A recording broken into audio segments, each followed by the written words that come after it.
Hey guys, Ron here from Tactical Fitness in the IDF Academy. I'm in reserve duty in Israel, somewhere in Israel. I know you guys always ask me about the IDF issued X95s and Tavor, so here you are. Here's our issued X95. I have it in the sharpshooter version, which is kind of my my assignment here. But that's it. This is basically the Gen I X95s. The younger guys get something a little bit newer with a slightly different barrel and the rail covers and all that stuff. But I'm going to go over the gun kind of from beginning to end, and some of the internals that you'll notice are a little bit different than what we have there in the US. So starting from the beginning, standard A2 flash hider. Thereafter there's this weird shroud on the barrel. I'm not really sure what it's for, but it's on all of our barrels. And then they have a little bit of a ring here for the barrel. This is once again not really sure what the reason for it. It's something heat dispersion. Not really sure how much it helps with the accuracy. You have your old school tube rail, Harris bipod, and a foregrip. The reason for the foregrip is when you put the bipod, you don't really have any grip space on the gun. Unfortunately, we're not issued any lights or any cool gizmos, but that's what it is. Going over the top, you have your standard backup iron sight, and then they have a raised rail here for the ACOG.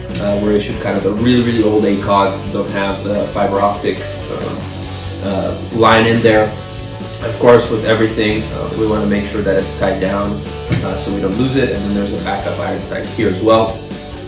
Charging handle is your curved charging handle that comes on the X95s there in the US. You have the same, and the mag release. The safety is a 45-degree angle throw versus the 90 that we have in the US, and of course the standard pistol grip.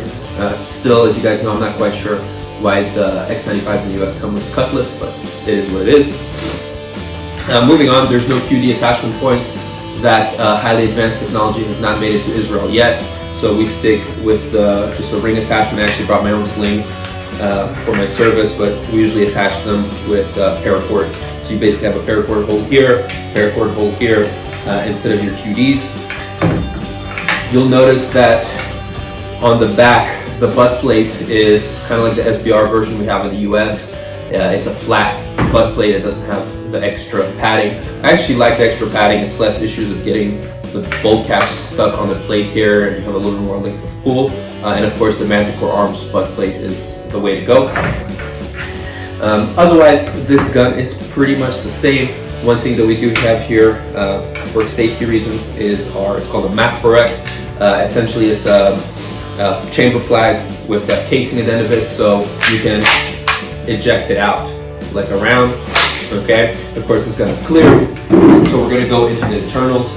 This gun comes apart the exact same way as a standard X95, except that you guys will notice in the bolt carrier group that you can pull down on the spring, and then the entire guide rod mechanism will come out, which is a little bit different than the X95s in the US, where you pop that guide rod out in the end. And then another difference that you'll notice here is that we have the same bolt guide pin detachment. We have the bolt. We have the old bolts here with a single ejector. And then you'll notice that there's no firing pin spring. And the reason for that is the hard primers that we have in our military issued ammo. Otherwise, the gun comes together the same way. You're going to put the firing pin the firing pin in with a half moon down. You will capture it from the back here. You'll put your bolt in. The lubing is all the same. You put your bolt guide pin in, and then obviously putting it together will be a little bit different.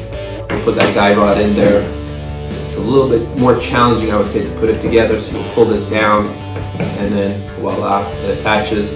Otherwise, everything is pretty much the same.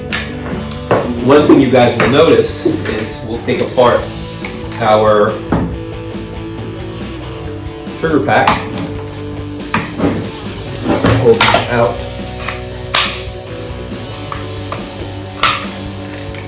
Here, so it comes out the same exact way as your standard issues X95, right? Same bolt catch, but you'll notice that in your fire mechanism, there's this extra thing here. I'm not really sure what it's for. I'm sure it's some type of safety.